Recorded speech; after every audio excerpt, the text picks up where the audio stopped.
Sa video na to, tanong naman ni Ann Amosog ang aking sasagutin. Hello sis Mads, pwede na ba makapag-petition ang kapatid? Halimbawa may kapatid ako dyan, pwede na ba akong kunin niya? Sad to say na wala pang law dito sa Spain na pwedeng i-petition ng kapatid ang kanyang kapatid. Masaya sana kung ganun. Maraming matutuwa, kaya lang as of now wala pa. Dati, pwede yung ganon. Kahit sino pwedeng kunin sa Pinas. Kahit kapitbahay mo lang na gusto mong tulungan na makarating dito sa Spain. Hahanapan mo lang sila ng amo yung gusto mong kunin sa Pinas.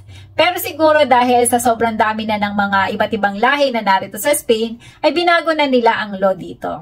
Wala nang ganon na direct hire to Spain. Kaya ang mga sinagawa ng mga karamihan at isa na ako doon ay mag-apply ng working visa papunta ng Poland, Czech Republic, Croatia, Hungary, Malta, Romania, then saka lilipat ng Spain kapag pwede nang makalipat.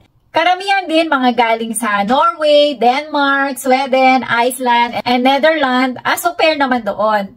Then, nang matapos ang kanilang kontrata na 1 o 2 taon sa kanilang mga host family, saka sila nag-jump dito sa Spain. Kesa nga naman umuwi ng Pinas na siguradong mahirapan na makabalik ulit dito sa Europe.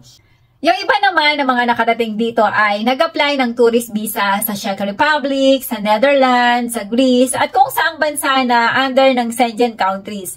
Then, nag-jump dito sa Spain. Kaya lang, pag tourist visa kasi, maraming kailangan na requirements. Dapat may properties na nakapangalan sa'yo, may pera sa bank account na gumagalaw, ma-prove mo na babalik ka sa Pilipinas, at kung ano-ano pang mga documents na dapat na meron ka.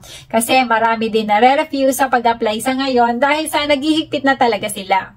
Yung iba naman ng mga kababayan natin na nagtatrabaho sa ibang bansa sa Asia, na kapag isinama ng mga amo sa kanilang bakasyon dito sa Spain ay tatakasan ang kanilang mga amo at hindi na sasamang pabalik sa bansang pinanggalingan nila. Safe kasi dito sa Spain ang mga undocumented or TNT kaya marami na rin ang gumagawa niyan. Hindi naman natin maiaalis sa kanila na huwag gawin yon dahil sa hirap makapunta ng Europe.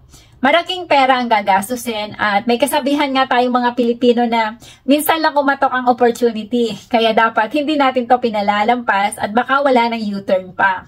Sa mga makakapanood ng bidyong ito, kung talaga ang gusto nyong makapunta ng Europe, i-push nyo lang.